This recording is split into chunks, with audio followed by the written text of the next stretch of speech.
Halo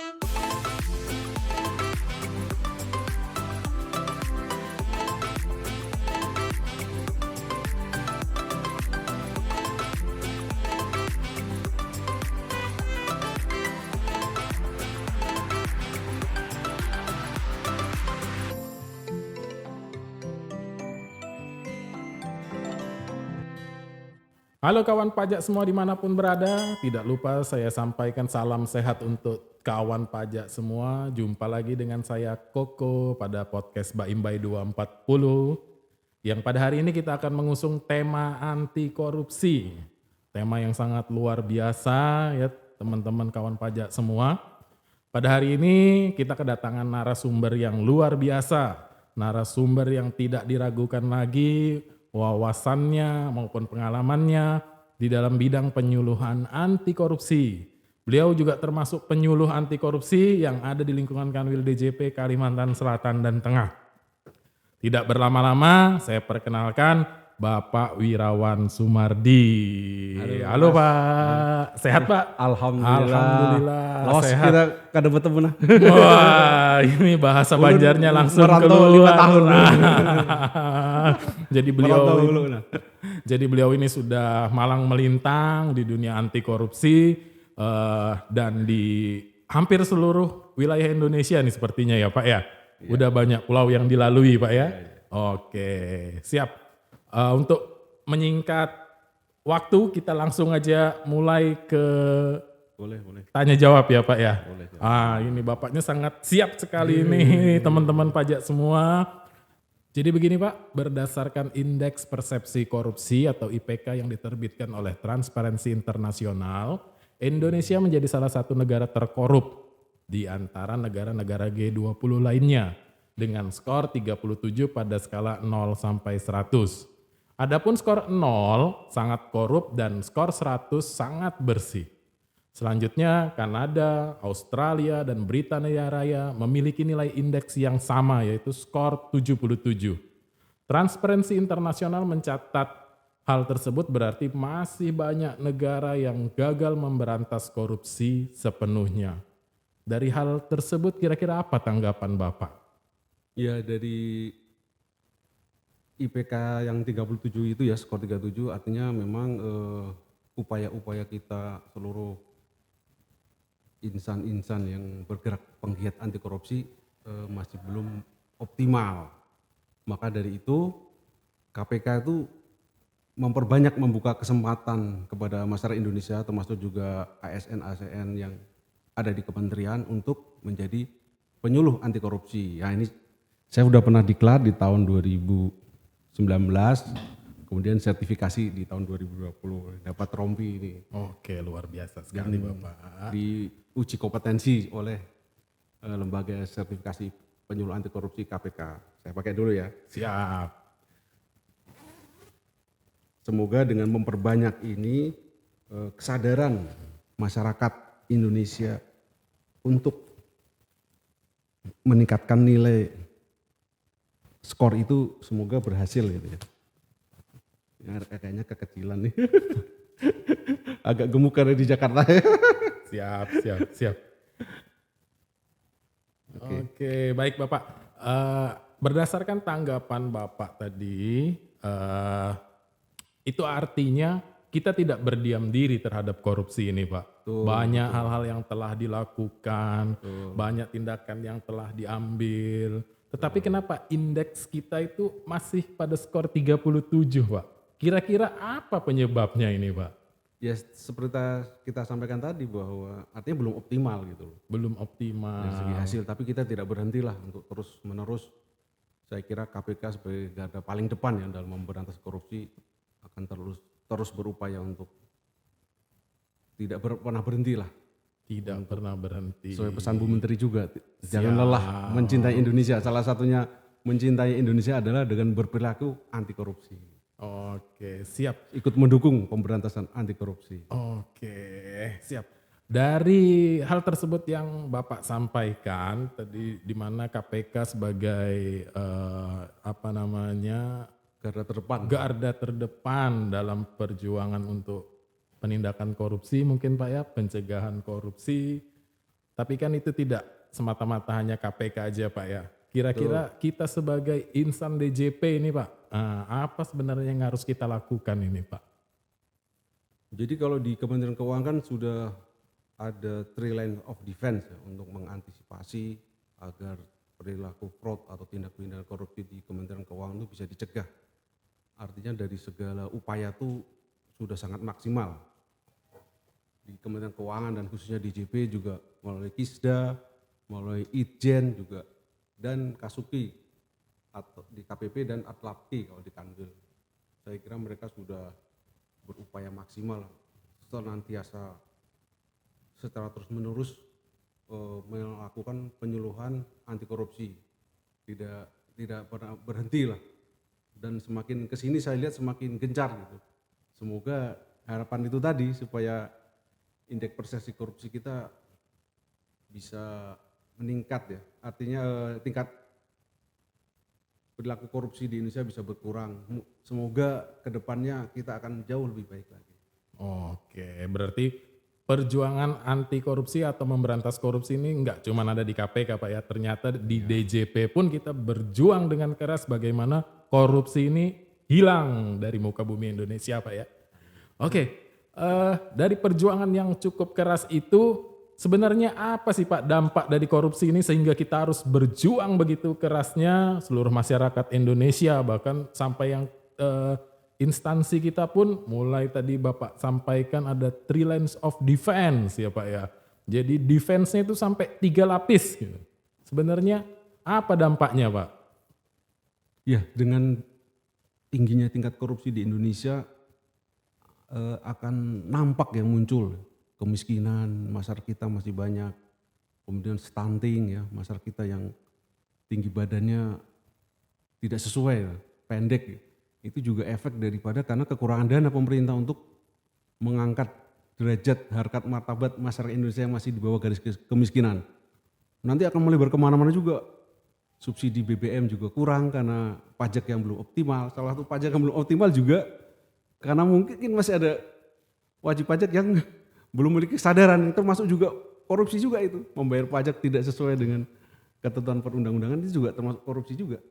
Oke, baik kawan pajak semua, ternyata dampak dari korupsi ini sangat luar biasa sekali. Jadi ini merupakan kejahatan yang sangat luar biasa sehingga dampaknya itu merusak Pak ya, merusak sekali dampaknya. Sebenarnya ini apa yang mempengaruhi orang-orang ini untuk berperilaku korupsi nih Pak? Ya, jadi waktu saya diklat itu disampaikan oleh Pak Ganjar ya, setelah salah satu pemateri anti korupsi itu, beliau ada dosen hukum pidana UI. Jadi saya bertanya juga, apa sih yang menyebabkan orang korupsi? Yang menyebabkan orang korupsi adalah rusaknya cara berpikir. Jadi kita harus mulai hari ini, tahu ya kenapa orang korupsi rusak cara berpikir. Dan cara berpikir seorang itu kan 6% pikiran sadar dan 94% pikiran bawah sadar. Pikiran bawah sadar itu ya mulai pendidikan kita ya, mulai dari kecil ya, lingkungan juga membentuk karakter kita ya. Dan makanya dalam agama kan kita suruh bergaul dengan orang baik supaya kita menjadi baik, supaya kita menjadi orang baik gitu. Karena memang kata Pak Ganjar juga bahwa korupsi ini termasuk extraordinary crime ya, kejahatan yang luar biasa gitu. Karena dampaknya itu tadi ya saya sampaikan tadi, seharusnya Indonesia udah jadi negara maju, akhirnya sekarang masih negara mundur ya. Kalau nggak maju ya mundur ya. Dan kembali lagi ya, guru-guru di Australia itu nggak sedih ya, anak-anak nggak bisa matematika, nggak bisa fisika, nggak sedih, tapi sedih kalau nggak jujur sikapnya itu, nggak jujur, nggak mau ngantri ya, nggak peduli dengan lingkungan sekitar. Artinya kita harus peduli ya dengan lingkungan sekitar itu harus tumbuh kembangnya sejak kecil, sebelum membaca tulis dan hitung sebelum itu bisa ditumbuhkan dulu itu, karena itu juga semangat anti korupsi di situ. Kalau kita sudah sejak kecil hidup jujur, maka korupsi itu akan hilang insya Allah dengan sendirinya. Oke, sungguh luar biasa sekali penjelasan dari narasumber kita, teman-teman kawan pajak semua. Oke Pak, dari penjelasan Bapak tadi saya dapat pencerahan nih Pak, bagaimana cara membasmi korupsi. Tadi Bapak bilang salah satunya penindakan oleh garda terdepan tadi KPK Pak ya. betul, ya. Untuk institusi kita tercinta ini Direktorat Jenderal Pajak udah ada 3 line of defense ya Pak ya. Terus sekarang yang Bapak lakukan saat ini adalah penyuluhan, ya berarti Betul, pendidikan anti korupsi ya Pak ya. betul. Dari 3 hal tersebut mana Pak yang lebih utama untuk dilakukan Pak? Kalau lebih utama ya masing-masing memiliki peran tersendiri ya. Jadi di Siap. penyuluh anti korupsi itu memitigasi gitu. Jadi Memitigasi. orang-orang yang akan korupsi kalau orang Jawa dielek ya, diingatkan lah teman-teman tuh. Makanya kita penyuluhan kalau nggak salah setiap satker tuh 4 kali dalam setahun. Artinya tiap semester ya. Triwulan ya. Itu harus ada diingatkan terus supaya dengan terus-menerus diingatkan, insya Allah nanti teman-teman di DJP ini akan berpikir berapa kali lah. Oh nggak usah lah, nggak perlu lagi atau akan berpikir ulang untuk melakukan korupsi gitu. Oke, ini luar biasa sekali ya kawan pajak semua ya. Bagaimana pendidikan anti korupsi itu penting agar kita semua itu menjadi tidak mau untuk melakukan korupsi gitu Pak ya. Betul, harapan kita semua. Gitu ya. Amin. Tapi itu tidak melupakan hal yang lain ya Pak ya. Pencegahan adalah mencegah supaya orang tidak dapat korupsi ya Pak ya. Penindakan dilakukan supaya orang takut untuk korupsi. Mungkin begitu ya Pak ya. Oke, luar biasa sekali Sistem kita juga informasinya. sudah sedemikian ketat ya, sistem prosedur-prosedur kerja kita untuk mencegah tindak pidana korupsi. Saya kira DJP sudah melakukan hal yang sangat maksimal supaya tidak ada lagi korupsi di Direktorat Jenderal Pajak ini. Oke, baik kawan pajak semua, itu informasi yang luar biasa yang disampaikan oleh narasumber kita pada hari ini. Oke Pak, sekarang resiko dari korupsi itu apa sih Pak? Nah, jadi kan kalau orang tahu resikonya, orang ini jangankan mendekat, kenalan aja mungkin nggak mau gitu Pak. Betul, Iya ya, kan? ya. Iya. Jangankan mendekat, kenal aja juga nggak Betul, mau. betul. Kira-kira apa sih Pak resikonya itu Pak kalau kita Jadi melakukan kita korupsi? ini ya belajar dari teman-teman kita yang sudah tertangkap lah istilahnya itu ya. Sekarang ini instrumen untuk membuat jera para koruptor tuh sudah sangat maksimal ya. Artinya tidak hanya dituntut dengan undang-undang korupsinya itu aja, tapi juga undang-undang TPPU, pencucian uang. Tindak pidana pencucian Nah ini uang. juga akhirnya Siap, kan Bapak. harta kita kan diambil semuanya gitu loh. Ini supaya memberikan efek yang sangat jerah, bukannya jerah itu sangat-sangat jerah. Jadi teman-teman berpikirlah dengan kasus-kasus yang sudah dialami, yang sudah tertangkap KPK itu ya. Oke. Jadi berpikir beribu-ribu kali lah sekarang ini untuk melakukan korupsi ini. Semoga dengan dituntutnya dengan 2 undang-undang itu bisa meningkatkan menurunkan angka korupsi kita. Oke kawan pajak, semua itu tadi yang disampaikan narasumber kita mudah-mudahan bisa jadi pencerahan untuk kita semua. Ini sangat luar biasa sekali apa yang disampaikan oleh narasumber kita. Oke kita lanjut lagi Pak. Kita tadi udah mengetahui cara-cara untuk membentengi diri kita supaya terhindar dari korupsi, utamanya di DJP ini Pak ya. Iya. Tadi udah disampaikan 3 lines of defense ya kan, udah disampaikan juga Bapak selalu menyuluhkan, selalu menyampaikan untuk tidak korupsi. Nah kira-kira apa langkah yang harus dilakukan Mbak, khususnya untuk Kanwil DJP Kalimantan Selatan ini, supaya seluruh pegawainya atau mungkin sampai ke wajib pajaknya Pak, agar terhindar dari korupsi atau terhindar mengiming-imingi untuk pegawai pajak supaya korupsi nih Pak. Jadi memang ada ide juga bagaimana para wajib pajak ini juga disuluh anti korupsi, jangan pegawai pajaknya aja. Jadi kita akan ada rencana menyuluh kepada wajib pajak, terutama untuk yang wajib pajak besar dulu ya, yang Siap. sangat riskan mungkin ya, untuk dilakukan penyuluhan anti korupsi. Saya rasa dengan teman-teman yang di Kalseteng ini sudah sangat bagus ya, yang dilakukan sebelum saya masuk sini juga sudah banyak upaya-upaya untuk di penyuluhan anti korupsi sudah banyak, tinggal diteruskan aja lagi, terus diingatkan terus menerus supaya ibarat kata kayak imunisasi itu ya, udah booster yang keberapa kali gitu. Kalau kita kan imunisasi vaksin COVID pertama, kedua, ketiga ya, 3 kan booster. Nah, ini kita kalau perlu booster anti korupsi ini terus menerus nih, supaya virus-virus korupsi itu tidak mempan di tubuh pegawai Direktorat Jenderal Pajak, khususnya Kalimantan Selatan dan Tengah gitu. Oke. Baik. Memang tidak mudah ya, tadi saya karena berpikir alam bawah sadar ini ya, masyarakat kita ya, kita lihat Mas, di jalanan tuh ya kadang orang nggak mau ngantri ya, nggak mau ngalah ya, itu pikiran bawah sadar itu. Kemudian pakai knalpot juga yang brok, yang berisik, itu termasuk rusak cara berpikirnya itu. Jadi di masyarakat kita masih banyak hal-hal yang kayak gitu terjadi. Memang jadi PR kita yang sangat banyak ini tidak hanya di DJP ya, tapi di masyarakat yang luas. Makanya KPK juga memberi kesempatan seluas-luasnya kepada masyarakat yang ingin jadi penyuluh anti korupsi, tapi dengan syaratnya harus ikut sertifikasi gitu loh. Gitu. Oke, baik Pak. Tadi kalau bicara alam bawah sadar kan Bapak mengatakan tadi ya bahwa korupsi ini dilakukan secara sadar Pak ya. Tidak sadar orang itu korupsi. Tidak Kalau sadar pasti orang nggak korupsi. Ini kalau bahaya. sadar orang nggak Baru saya ketangkep, wah taunya saya.